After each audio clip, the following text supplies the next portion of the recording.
Živijo, zdravo, glodate rdečo peso.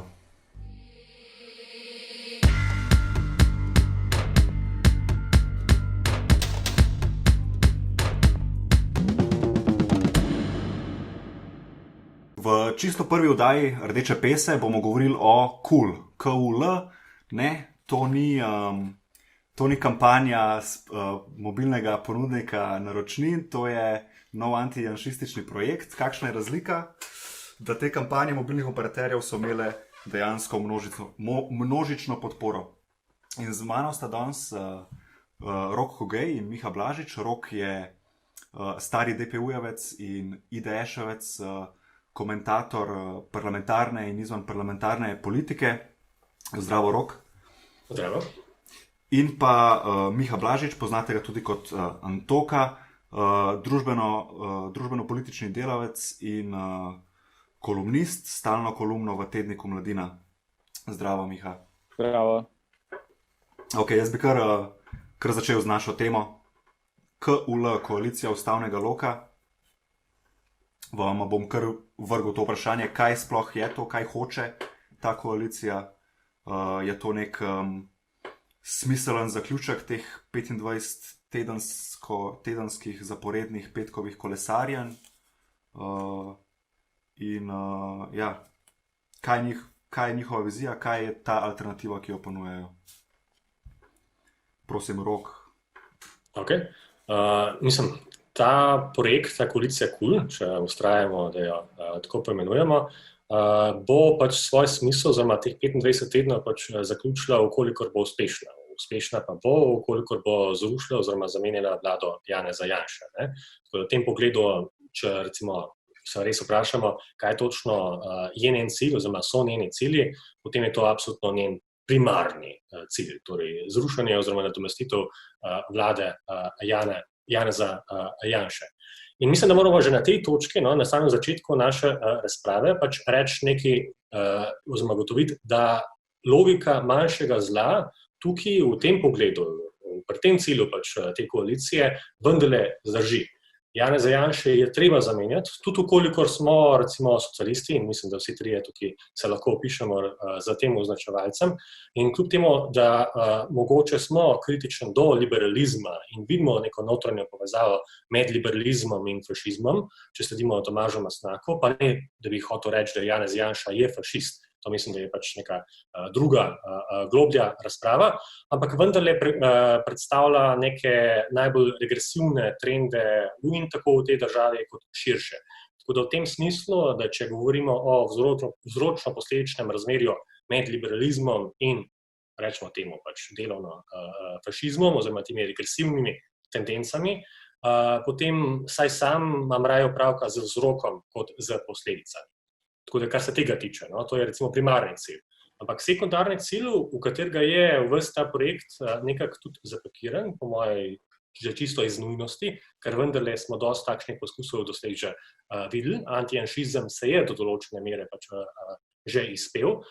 Mislim, da ta drugi moment tega pa je, da, in to se mi zdi novo za slovenski politični prostor, da ta alternativa, ta koalicija KUL, vendarle ponuja nek razmeroma napreden, lahko temu rečemo celo pač socialdemokratski pač program, ki ga diktirate vsebinsko, poleg seveda samega Jožeta pa Damjana, Levica in pa SD. V teh točkih, da če pogledamo recimo te operativne točke tega programa, te prioritetne projekte, tukaj vidimo tiste projekte, ki so jih zagovarjali v parlamentarnem delovanju in na kongresih že predvsem te dve stranke.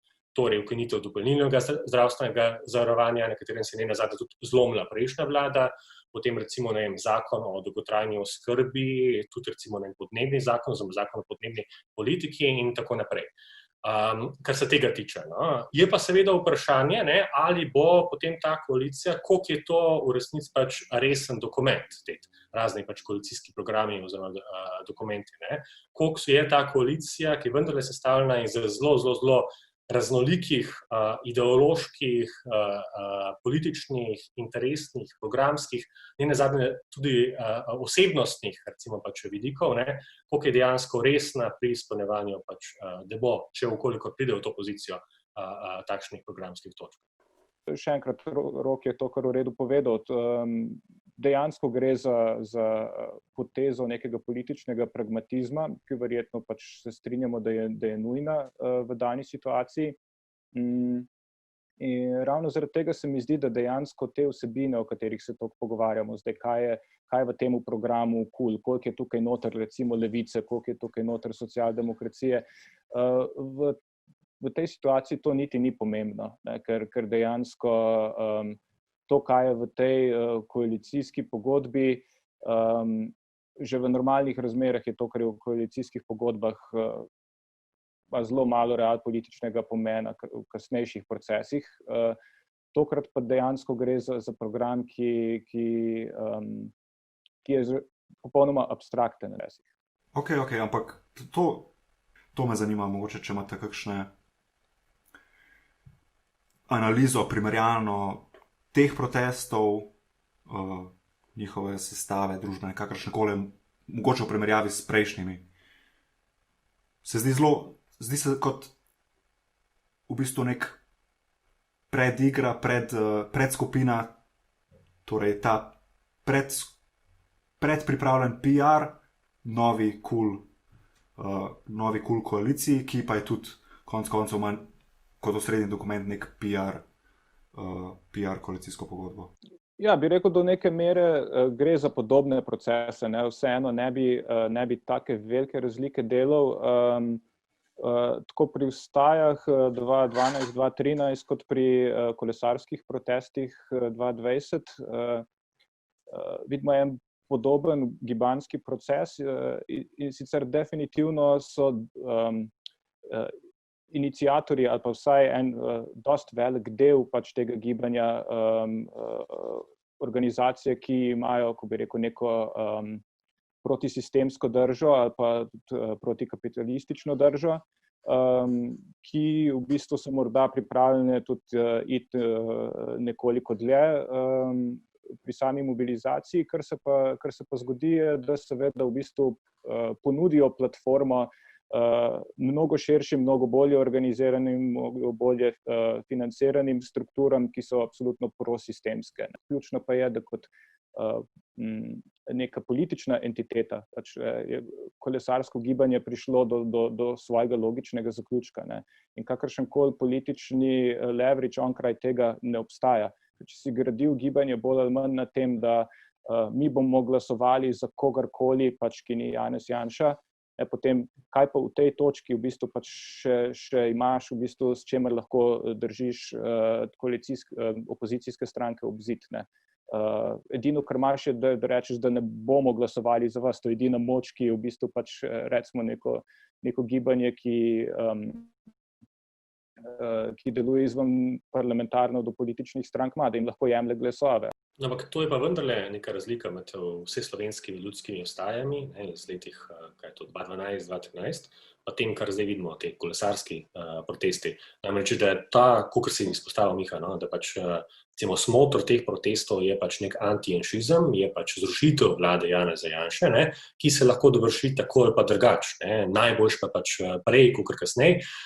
In ja, koalicija KUL je že recimo začetek tega odgovarjanja, dokončnega odgovora na recimo te zahteve pač protestnikov, ampak vse slovenske ljudske vstaje pa so bile vendarle odgovor na ne samo drugo vlado Janeza Janše, ampak tudi na tisti drugi moment poročila KPK, ki je pač ciljal takrat največja stranka opozicije, torej in njenega glavnega človeka, Zorana Jankovića.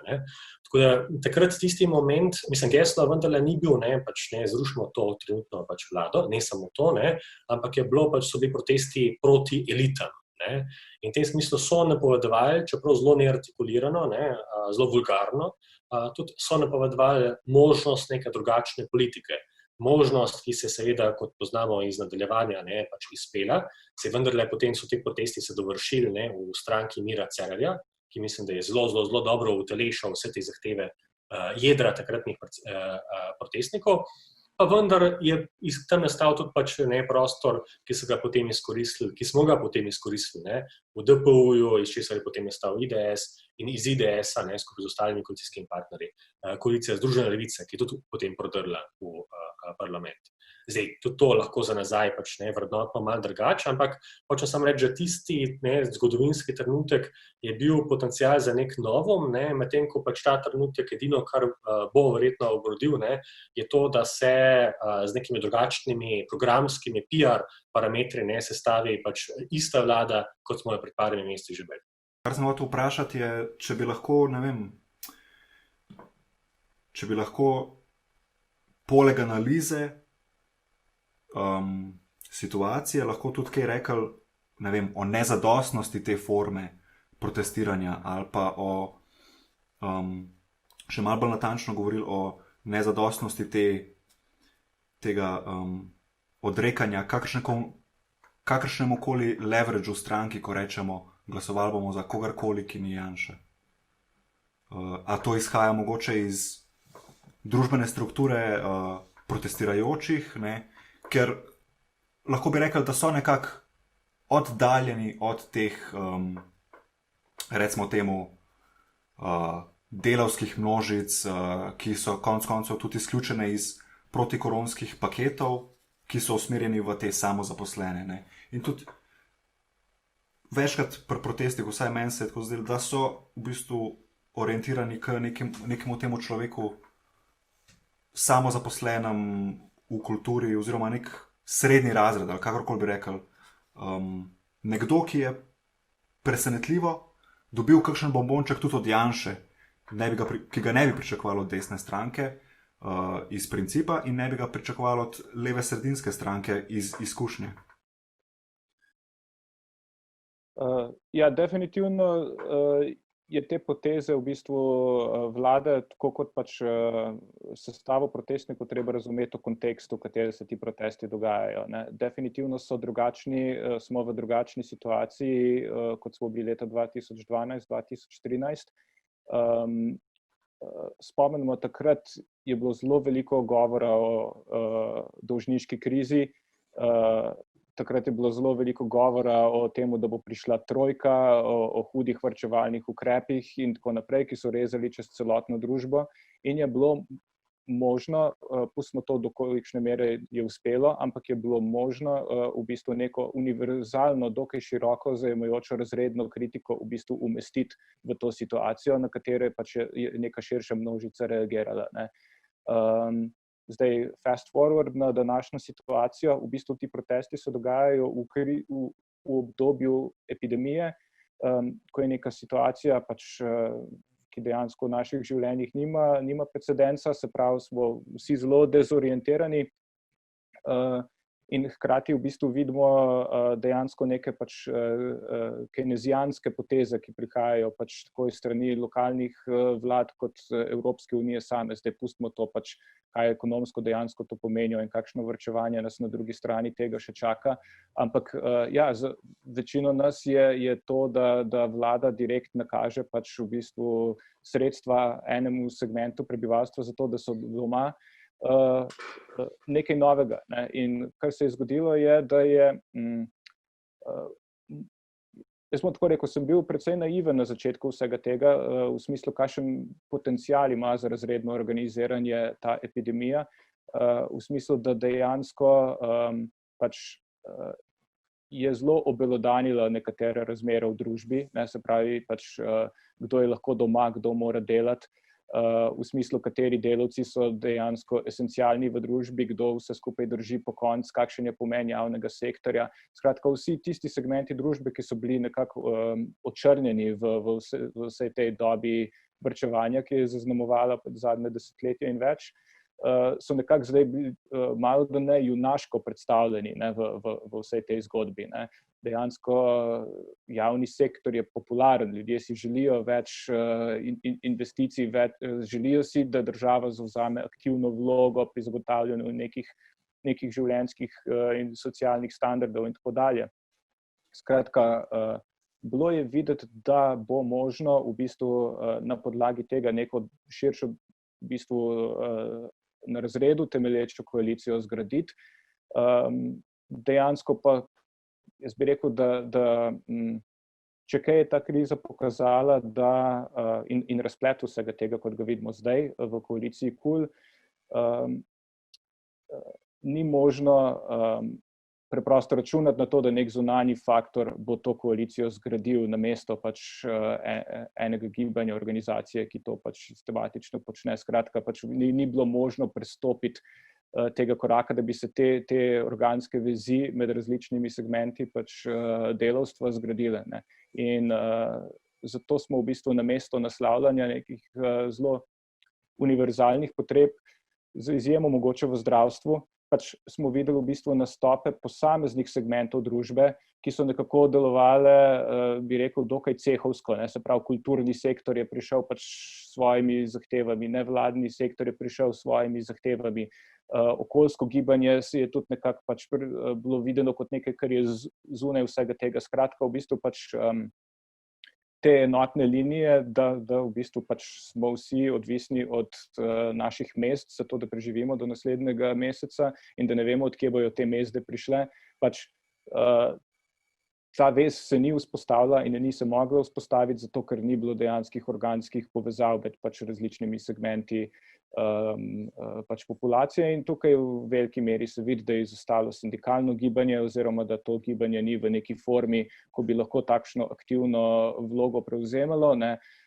Ko je prvi korona paket prišel ven, bi rekel, da je v nekaterih njenih potezah v bistvu Janša bil bolj lev od tega, kar se je upala na mizo dati Lidija Jerkič. Ne. Se pravi, dejansko vidimo, da so pričakovanja tisto malo, kar je organiziranega delavstva, v bistvu zelo, zelo nizka. Ne.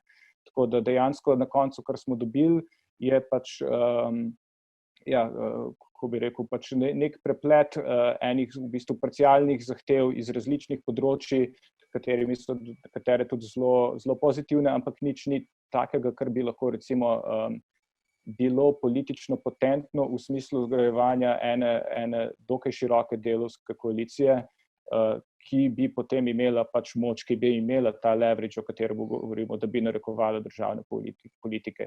Ja, se to je zanimivo, mislim, kar se ti izpostavilo, ne samo sindikalno gibanje, ne samo Lidija Jerkič, tudi strankarska levica z malo in veliko začetnico je recimo ob proračunski razpravi Janševi vladi očitala recimo neko proračunsko neodgovornost, kar mislim, da je rahlo strateško nevarno, če hoče kdaj prevzeti oblast in sprejemati mogoče neke bolj transformativne ukrepe. Ampak tisto, kar si Uroš ti na začetku rekel, mislim, protestniško gibanje, to kolesarsko protestniško gibanje ima neko razredno osnovo. Ja, mislim, da lahko rečemo, da ideološko sicer obstajajo tudi določeni protisistemski momenti, tega ne smemo nikakor zanikati, ampak dominantno, to pa mislim, da se vsi strinjamo, ga zaznamuje ta liberalni protijanšizem. In socialna baza liberalnega protijanšizma je večinoma sestavljena ravno iz teh, ki so se skozi našo razpravo nekaj pač organsko vpletli v ta naš pogovor, torej iz teh sestavnih elementov novega malomeščanstva ali srednjega sloja, kako mu že rečemo, ki ga sestavljajo potem recimo vrhovi državne uprave in javne uprave, državnega kapitala, medijev, kulture, odvetništva in tako naprej. Skratka, recimo ta razsvetljeni srednji sloj, ki je pa tudi sam razslojen, tega ne smemo nikoli pozabiti. Tudi javne institucije so hierarhične institucije. Tudi redni profesor izkorišča pogosto asistenta, pa čeprav en glasuje za SD, drugi pa za levico. Skratka, da se tega slučajno ne pozabi. Ok. V redu, ko smo torej pri mogoče enem naprednem jedru, ki ga lahko prepoznamo v situaciji, ko še ni razredne politike, mogoče, ne vem, da se še malo mogoče povečamo merilo na ravni Evrope. Zdaj Janša zgleda kot, oziroma razlike med Janšo in stranko ime priimek se kaže tudi mogoče kot to teženje, ali bomo Višegrajska skupina ali bomo, ne vem, Zahodna Evropa. In če bi sem odprl, me zanima, torej eden izmed groženj, ki je lahko tudi Janša, je mogoče to, kar se dogaja na Poljskem, torej v bistvu neke temeljne pravice, ki so mogoče že samoumevne, ne, glede na to, kakšno napredno zgodovino ima Slovenija, so zdaj ogrožene. In mislite torej, da Janša, torej ta nek primarni očitek Janši oziroma tej vladi, da je avtoritarna, da drži in torej v nasprotnem primeru torej ne drži za antijanšizem. In ja, če je ta pozicija Slovenije v Evropi ogrožena, oziroma tudi trenutno, torej, a se bomo na volitvah odločali tudi o tej poziciji Slovenije v Evropi, ali je to mogoče v bistvu v rokah nečesa drugega? Jaz bi rekel, da pojem avtoritarnost mogoče ni produktiven pojem, skozi katerega pač lahko gledamo na te procese, ne. Zdaj, kakor je to ločnico v redu, se mi zdi Rok že izpostavil. Mi imamo na eni strani pač institucije buržoaznega liberalizma in na drugi strani buržoaznega konzervativizma in pač pritisnjeni ob zid brez lastnih samostojnih institucij, bazirane v delavskem razredu, pač izbereš institucije buržoaznega liberalizma, ne. Seveda pač to ni dolgoročna, ko bi rekel, konstruktivna pot za gradnjo nekih samostojnih institucij. Je pa absolutno treba prepoznati, tako kot je bilo že večkrat omenjeno danes, ja, so specifične situacije, v katerih obstaja večje in manjše zlo, in je seveda pač na presoji vsake organizacije ali pa posameznika, v kolikšni meri vidi pač smisel, da se v to angažira in koliko lahko k temu prispeva. Naš ključni problem je, da socialistična alternativa nima trenutno neke vizije onkraj tega, ne. In tukaj se mi zdi potem tudi te debate, a smo v višegrajski skupini, a pripadamo pač v bistvu družini naprednih držav, kjer vladavine prava, ne. Zelo nekonstruktivne, ne.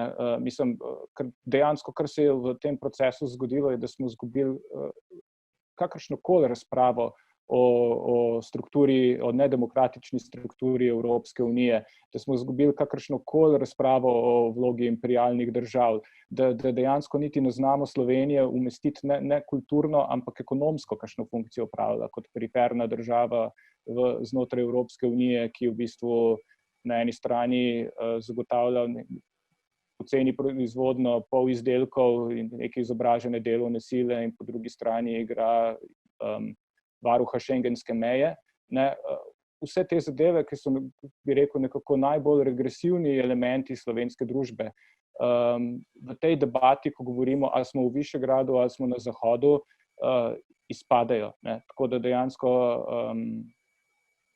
absolutno, ne, ko bi rekel, Orbanovski model oblasti in tudi konzervativne vrednote, ki se na ta način v bistvu pač poskušajo institucionalizirati, so vedno elementi, pač proti kateremu se moramo boriti, ampak to je dejansko, ko bi rekel, ne more prevzeti analize, v bistvu materialistične analize, no, se bom kar tako izrazil. Dejansko pač kar pogrešam v vseh teh razpravah, kjer je vedno veliko besede o demokraciji, o svoboščinah in tako dalje. Ja, kje je dejansko razprava o tem, na kakšen način se naša država oziroma pač njen srednji razred reproducira, pač kaj je tisto, kar nese to blaginjo, o kateri govorimo, da jo je treba bolje razdeliti, ne? Kakšni so ti proizvodni procesi, ne? In tega dejansko vprašanje proizvodne, vprašanje članstva EU, vprašanje lastnine, pač vse to se v razpravah o pravičnejši distribuciji, razpravah o, ne vem, stanovanjih za mlade, vprašanjih o okoljski preobrazbi, vse to se se ne omenja. Ne? In tukaj vidim pač ključni problem. Ne? To je tisto, kjer vidim trenutno totalni manko in kjer se nekako celo predvideva, da saj obstaja dejansko nek razsvetljeni kapitalistični razred, ki bo vse te zadeve uresničil, čakajo samo na dosti dobre predloge, čakajo na človeka z vizijo in potem se bodo te zadeve pač začele realizirati. Ne, obstajajo zelo resne strukturne prepreke in zaradi tega, ker dejansko jih institucije buržoaznega liberalizma nekako ne morejo zaobiti, ker vedno znova trčijo od njih, bi si upal reči, da ravno to je tisto, kar odpira vrata janšizmu znova in znova. Zaradi tega so ranljive za te pač konzervativne opcije, ker dejansko pač, ja, bodimo iskreni, za Primo Meje je pač v bistvu precej bolj koherenten odgovor na vprašanje, ne vem, okoljske krize, ki prihaja. Ne vem, oprimo se pač na te in te sosednje države, ki so ravno tako kot mi, recimo temu neke polkolonije evropske, pač ja, dejansko pač zveni všečno. Ne? In treba je jemati te momente, v katerih je desnica močna, v katerih nagovarja ljudi, tudi če je to pač na področju kulturnega boja, kar ponavadi je videti, zakaj je tako, kje so tisti pač strukturni razlogi, zakaj do tega prihaja. Ne? In dejansko pač, kjer je treba prepoznati ključni manko, je, da v bistvu ne da institucije, ki jih trenutno branimo, pač niso boljše od teh konzervativnih odgovorov. Seveda na nek način so, ampak ne morejo pa razrešiti inherentnih kontradikcij, problemov, ki nastajajo pri tem, kako se mi pač kot kapitalistična družba reproduciramo in kakšno vlogo ima Slovenija kot specifična država na periferiji Evropske unije. In tukaj so pač ključni izzivi za socialistično gibanje, da te stvari misli. Mislim, ne samo, da jih ne morejo razrešiti, ne? Mislim, kot si sam izpostavil, pač v veliki meri jih celo pač proizvajajo.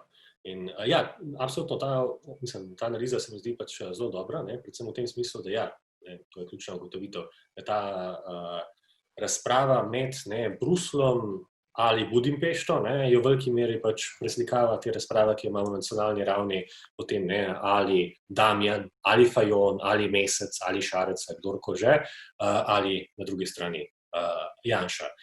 Po drugi strani pa ne, drug moment, recimo, ki se mi zdi zelo pomemben, ki sem ga ti izpostavil, je pa to, da s tem, ko se postavlja tudi koalicija KUL, ne nazadnje, ne, na pozicijo potem pač Brusla, ne, teh, recimo, ne, teh zagovora teh evropskih vrednot, karkoli že to pomeni, ne, da v resnici tukaj pač spregledajo, zanikajo, ne, da vendarle pač druga pozicija, rečemo je pač pozicija višegrajskih držav, vendarle je bolj skladna s tistem, kar bi lahko skozi optiko, recimo protikolonialne teorije, ne, razumeli skozi koncepte pač centra in periferije. Ne. Pač višegrajske države pač kritizirajo center v velikem pogledu z upravičenimi razlogi, z dobrimi argumenti. Vendar ne gre tukaj za pač vprašanje tega, kako zagotoviti pač v smislu pozicije Bruslja, zagotoviti pač interese držav centra napram pač neke bolj, recimo, periferije in poperiferije. In to je pozicija, v kateri smo se mi znašli. Ne? Tako da ne samo, da je naša naloga hipotetična saj, ampak kot že pač kaže samo dejstvo tega, da se danes pač pogovarjamo, vendarle nekaj se pač premika. Ne samo, da je naša naloga pač znotraj našega nacionalnega javnega političnega prostora artikulirati neko tretjo pozicijo, ampak mislim, da bi se mogla takšna tretja pozicija po analogiji artikulirati tudi recimo v kontekstu evropskih integracij. Ne? In tukaj je mogoče še bolj zastrašujoče kot to, da pač je recimo levica pri nas z malo in veliko začetnico zopet pač pristala na ta liberalni pač protijanšizem, ki vendar lahko ga pač nekako kratkoročno jemljemo, ampak tudi to, da je pač obupala nad vsakršno recimo kontekstualno analizo, pač analizo konteksta, v katerem pač naj bi se njene pač politike izvedle. Tako v nekem nacionalnem kontekstu ne vrši poglobljene razredne analize, pa tudi v evropskem kontekstu je pač čisto brez kakršnega koli pač boja pristala na to, da ja, treba se je boriti, postaviti na pozicijo razsvetljenega centra. Ja, pardon. Kar povej, hotel sem se vama zahvaliti za to, ja. Ampak nadaljuj. Verjetno smo že časovno malo dolgo. Ne, Smo. Ne vem, kaj bo tehnika glede tega, ampak mene še zanima, mislim, če imate kaj za zaključati, če bi še kaj izpostavila. Ja, mislim, nakratko, zdaj ne vem, kako sta vidva glede tega, ampak mislim, da zame je samoumevno dejstvo, da dominantna oblika politične artikulacije recimo, ne vem, po tem poznem kapitalizmu, ali kako bi že to pač imenovali, oziroma v kapitalizmu nasploh, so politične stranke. In dokolikor se neka socialistična politična opcija ne organizira v obliki politične stranke, potem bodo vso to, recimo, razredno, družbeno energijo, ki se pač nekako bo mogla artikulirale potem recimo neke konkurenčne politične opcije, ne, na sredini in tudi recimo bolj desno. Ampak mislim, da je to ključna lekcija ne samo iz polpreteklega obdobja, ampak iz zgodovine socialističnega organiziranja nasploh, je to, da ne morejo biti socialistične stranke brez svojega pogoja. To pa je tisto, čemur lahko rečemo socialistična civilna družba. Zdaj, kakšni so, mislim, tisto, kar se ti Miha prej vprašal, kakšni so pogoji za neko levo organizacijo, socialistično organizacijo pri nas? Mislim, da je tole, kar se, že to dejstvo, da se danes tukaj pogovarjamo, da očitno nastaja nek pač prostor za razpravo med podobno mislečimi, že to se mi zdi recimo zametek nekakšne medijske organizacije. In v tem smislu tudi recimo nekega nujnega elementa, nujne komponente pač socialistične civilne družbe. Ampak, ukolikor takšne civilne družbe ni in se štarta z levo socialistično pač politično organizacijo, torej politično stranko, potem pa mislim, da se zgodi tisto, in zgodovina socialistične organizacije je polna takšnih primerov, da ta politična stranka se bo osvojila od te šibke civilne družbe in se bo pripeljala na tisto, kar ji pa lahko garantira neko nadaljnjo eksistenco, tudi na čisto individualni ravni. To pa so v trenutni konstelaciji predvsem liberalne. Ok, hvala vama za to. Torej bom sam jaz pozdravil gledalcev, vama dovolim en stavek, da končata. Mogoče kaj spodbujanja, kaj treba narediti. Mislim, da je bilo že artikuliran, vzpostaviti svojo lastno alternativo, razredno alternativo. Sicer nismo bili, ne bom nadaljeval, mislim, da je bilo veliko že rečen, ampak dovolimo vam še en stavek in jaz bom tudi prispeval en stavek pol. Ne vem, jaz upam, da imate čas kaj prebrati v tej situaciji, jaz upam, da imate čas za premišljevati vsem skupaj, da niste v nekem dnevnem vrtincu reagiranja na vsak nov tweet ali vsak nov ukrep, vsako novo zadevo, ki se zgodi v tem 24-urnem news cyclu. Tako da če ima kdo čas za refleksijo v bistvu v tem času, mislim, da bo to že precej velik korak naprej od tega, kar imamo zdaj. To je to. Berite, razmišljajte, pa ostanite zdravi. Hvala za te besede, ampak glavno je pa, da lajkate in subscribate na Rdečo peso. Slišali smo, da je to antihegemonski projekt. Slabe besede. To je prvi korak k naprednemu antijanšizmu. Hvala vama. Hvala. To je bila prva oddaja Rdeče pese. Jaz sem bil Uroš. Pričakujete nas lahko tudi naslednji teden in vsak teden potem. Spremljate nas lahko na vseh kanalih. Like and subscribe. Hvala.